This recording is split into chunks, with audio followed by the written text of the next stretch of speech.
Ny faritra atsimo andrefana kosa no namarana ny knapsa ny fitetezam-bohitra izay efa fanao ny tanjona ao anatin'izany moa ny tsy haveriny zon'ny mpiasa ary ihany koa ny ananan'ny mpiasa malagasy fiahina ara-tsosialy. Nanomboka ny faraparan'ny taona 2024 nametrahany tony mpitantanana ny tahirim-pirenena ny politika fanakekezana ny olona sahanina amin'ny alalan'ny knapsa mitety vohitra.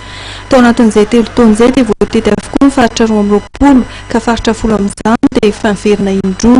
Distrika 10 commune 5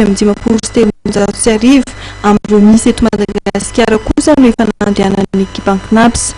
Ka hatramin'ny 29 volana novambra teo hatramin'ny 1 volana desambra ho avy izao dia voakarakara manokana ny fiainana ara-tsosialy ny mpiasa sy ny mpampiasa ny faritra atsimo andrefana. Timo zany tapany faharoa migise foraina ny knapsa mitety vohitra amin'ny faritra atsimo andrefana.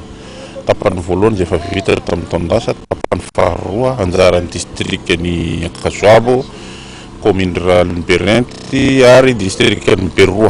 Zay ekipa anankiray zay. Ekipa anankiray miaraka amin'izay ndray koa Sakara, district Sakara, distrikany Benentra ary mifarana ao amin'ny commune rurale Beza. Kaskantikise forain. Fandriam-pahalemana moa io zavatra raha mahita. Indrindra moa ty mifaritra atsimo andrefana ty raha mahita ny fandriam-pahalemana nefa noho ny adiditsy ny andraikitra na dia zany tsy fandriam-pahalemana zany tsy maintsy mandeha manakaiky an'ireo olo karakaraina manakaiky an'ireo atao hoe assise ity moa ny filaza zay.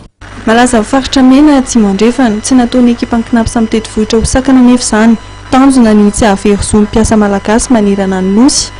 Noho ny fidadasika ny faritra dia nizara roa ny ekipa ny tahirim-pirenena. Fisaoranareo tonga maro be ary provo anay zany ao amin'ny knapsa fa betsaka tokoa ireo mbola mila fanazavana, mila fahafantarana ny hoe inona ny knapsa aloha voalohany dia inona le fiahina ara-tsosialy izay voizy ny knapsa amin'izao fotoan'izao.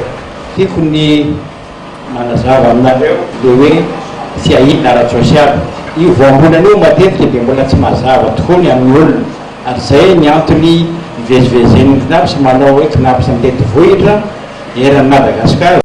Ireo manam-pahefana isan-tsokajiny dia samy nanatrika ny knapsa satria tsy voatery mankanontolo iara intsony mamonjy ny birao tahirim-pirenena ireo mpampianatra FRAM fa eo ny hoe dia voakarakara ny antota taratasy rehetra.